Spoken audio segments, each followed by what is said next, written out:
सही बच्चों को नमस्कार। बात हो रही है सिंगेज कैलकुलस की, जिसका चैप्टर 5 एप्लीकेशन ऑफ डेरिवेटिव की हम बात कर रहे हैं, जिसकी कंसेप्ट एप्लीकेशन एक्सरसाइज 5.1 की बात हो रही है। तो देखते हैं उसका नेक्स्ट क्वेश्चन। देखिए 7th क्वेश्चन क्या कहता है। क्वेश्चन आपकी स्क्रीन पे फ्लैश हो रहा होगा। क्वेश्चन कहता है find the value of n belongs to natural number, मतलब नेचुरल नंबर है, such that the curve x upon a to power n plus y upon b to power n is equal to 2 touches the straight line x upon a plus y upon b is equal to 2 at the point a comma b। क्या कह रहा है? देखो एक curve का एक question दिया है। क्या एक क्वेश्चन दिया है? ये दिया है x upon a to power n plus y upon b to power n is equal to 1। ये कर्व का एक क्वेश्चन दिया गया है और a कामा b पर इसकी टेंजेंट निकालनी है, इज इक्वल टू 2 दिया गया है। और पॉइंट जो दिया गया है वो दिया है a कामा b पर टेंजेंट निकालनी है, और ये कह रहे हैं टेंजेंट आ रही है x upon a plus y upon b is equal to 2। तो बताना है n की वैल्यू क्या होगी। क्या कंसेप्ट लगा दें हम एक काम करते हैं, हम इस पॉइंट पर इस कर्व की टेंजेंट निकालते हैं, हम निकाल लेते हैं। और जो टेंजेंट हमारी आएगी और हम कहेंगे देखो भाई ये लाइन तो टेंजेंट है, तो मैं उस अपनी टेंजेंट को इस वाली इक्वेशन से कंपेयर कर दूंगा, तो अपने आप n की वैल्यू निकल आएगी। देखते हैं हमारी टेंजेंट निकलती क्या है। तो पहले हम इस इक्वेशन को टेंजेंट निकालने का तरीका क्या होता है, हम इसको डिफ्रेंशिएट कर देंगे। Differentiating equation 1 with respect to x, x के रेस्पेक्ट में इसको डिफ्रेंशिएट करिए। क्या होगा इसका डिफ्रेंशिएशन? डिफरेंशिएशन आपको आता होगा n into x upon a to power n minus 1 into 1 upon a, ये होगा, और plus n upon b into y upon b to power n minus 1 into d y by d x is equal to 0 हो गया। ये differentiation हो गया। अब हमको यहाँ से d y by d x की वैल्यू निकालनी है, और किस पॉइंट पे निकालनी है? a कामा b पे निकालनी है। निकालते हैं। देखो थोड़ा सा कैलकुलेट करेंगे। n इसको लिखेंगे x की पावर n माइनस 1 अपान, देखो ये a है और ये है a की पावर n माइनस 1। थोड़ा कैलकुलेट करते हैं, प्लस n माइनस 1, ये है n upon b into y to power n minus 1 upon b to power n minus 1 into d y by d x is equal to 0।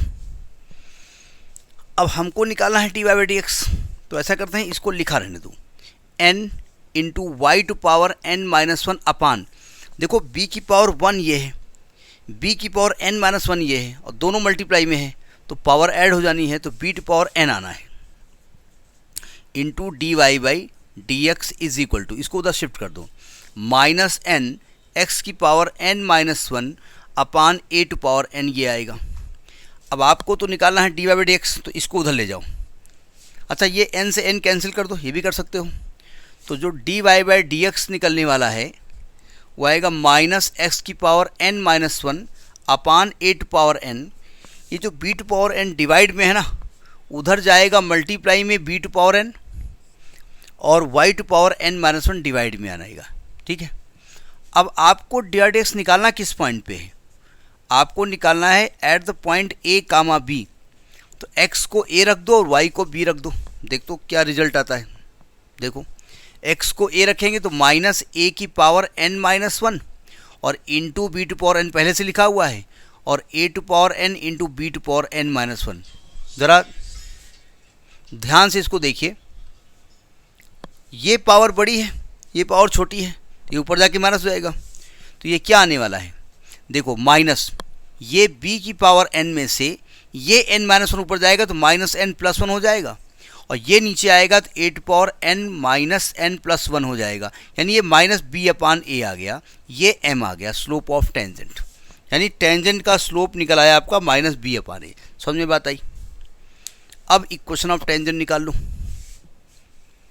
Equation of tangent, equation of tangent बोले तो equation of line passing through one point, और ये point है आपका ये, इसी point को हम क्या नाम देंगे? x1 कामा y1। तो जब इक्वेशन ऑफ टेंजेंट निकालेंगे, इक्वेशन ऑफ टेंजेंट तो y minus y one is equal to m x minus x one. तो y माइनस वाई वन हो गया b, m हो गया minus b upon a, x minus x one हो गया a। Bracket खोल दीजिए, सॉल्व कर लीजिए। तो y minus b is equal to, खोलिए इसको, minus b x upon a minus minus plus b upon a into a cut गया। अब ज़रा ध्यान से देखिएगा, ये आ गया y plus b x upon a is equal to 2b, b से डिवाइड कर दो, ठीक है। तो यहाँ पर आएगा x upon a plus y upon b is equal to 2। ये टेंजेंट आ गई, यही तो टेंजेंट का इक्वेशन दिया हुआ है। यानी आपका जो इक्वेशन 2 आया हुआ है और ये जो इक्वेशन स्टार लिखा है पहले से, दे बोथ आर सेम। क्या ये बताइए आपके इक्वेशन में कहीं n आया? नहीं आया। आपकी इक्वेशन कहीं n आया? नहीं आया। जब n आया ही नहीं है, n हमें कहीं से कट कैंसिल हो गया है, तो n कुछ भी होता। तो आप लिखेंगे इट इज़, यानी equation star is the equation of tangent, equation of tangent of curve 1 for all values of n। n की हर वैल्यू के लिए वो टेंजेंट होगी at the point a comma b, at the point a comma b। भाई अगर n आता तो मैं कंपेयर करता, देखो भैया इसमें n की वैल्यू 5 आ रही है, तो n की वैल्यू 5 के लिए वो टेंजेंट है। n आया ही नहीं, n रास्ते में केक हो गया, तो क्या है, सभी वैल्यू के लिए ये टेंजेंट होगी, ठीक है। तो this is 7th question. Next video. नमस्कार।